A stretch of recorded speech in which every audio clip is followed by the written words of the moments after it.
I would like to start with a new concept of kingdom features. First, we have kingdom wars. The idea is not meant to replace the current kingdom war system. It will be a new and independent way of doing kingdom wars.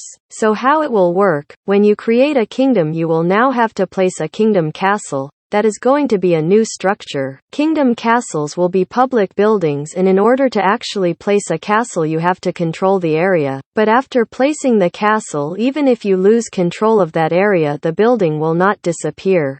Because that will be physically the place where your kingdom exists. Now, once you have control of the area and have placed the kingdom castle, any member of that kingdom that is physically there can attack the closest areas to that kingdom. The enemy on those areas will be a stronger version of the current enemy that can be seen in the exploration view. And also there is going to be a new option up here, call something like territory, that will function just like the exploration but meant for kingdom territories.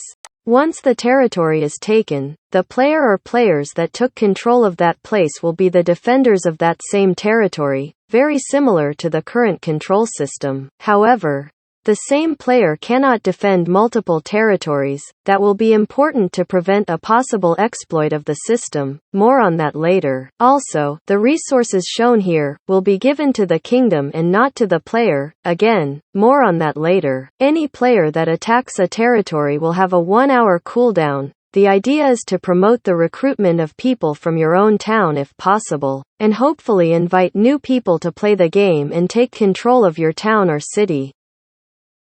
Facing another kingdom will be similar to facing another player in the control option, with the difference that in the territory, you can choose to have up to 3 players defending a single territory, or any combination of players and monsters.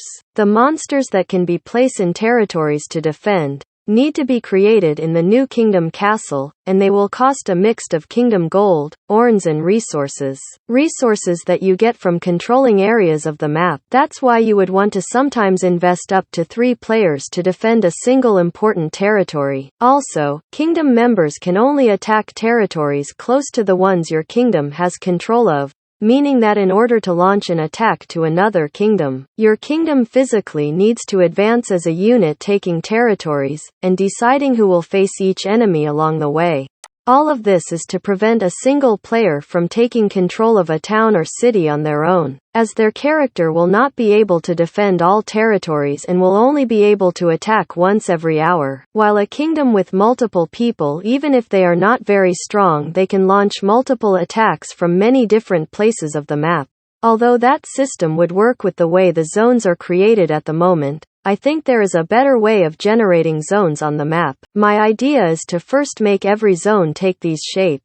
And as soon as a zone is created, automatically all of these other ones will be created as well. If I move to that place, for example, it will create other ones close to it. That won't fix the problem where some areas are too overlapping or too far apart, but I think it will improve the experience.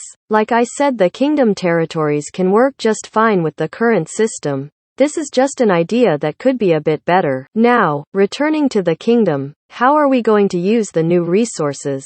Well, there are going to be new features. For example, the place where you can create the monster that can be used to defend territories. You can call it Monster Creator, Monster Summoner, it doesn't matter. But the way it can work is, let's say you want to create Hydra to defend a territory. The very first thing you need is to have actually taken control of a territory where a Hydra was. Every time you take control of a zone the enemy defeated can now be added to the list of monsters that can be created. You will also need an X amount of gold for normal monsters and orns for bosses, and some resources, 10 for bosses and just 1 for normal monsters. If we want to make a Hydra, for example, we need orns and 10 pure water stones. If you want to create a berserk monster or boss, you need to double the amount of resources. Once created, you go to the territory and now you can see a list of monsters that have been created and can be placed in there. You can choose to keep the player or players that took control of that territory, add monsters, or just have monsters in that area. Creating just one Hydra means that you can only place one Hydra on the map. On the list it will display the number of monsters left to be used,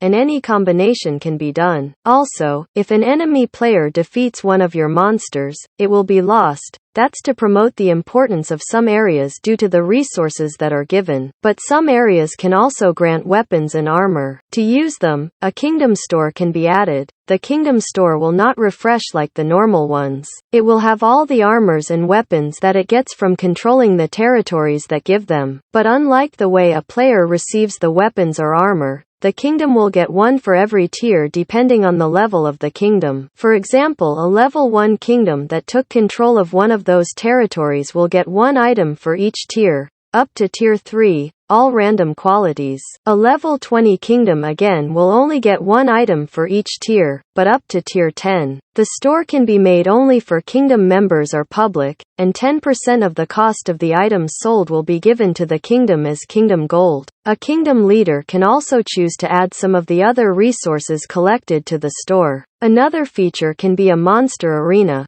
but unlike the normal arena where you fight players, here you can choose the monster to fight. This is meant to help members complete a quest or just search for a specific item. But I'll suggest to exclude completing Kingdom Quest with those monsters since it can be exploited with the next features. Every time you create a monster, the leader can choose to sacrifice that monster to add 10 copies of it to the monster arena. A player can challenge a monster of the same tier or lower, and one copy of that monster will be subtracted regardless of whether it was defeated or not. Berserk monsters and bosses can be added to that list as well. Next, we have a new option for raids, which will be a Party Kingdom raid. A Party Kingdom raid will be stronger than normal or Berserk raid, and will behave like party dungeons, but will only have the raid boss.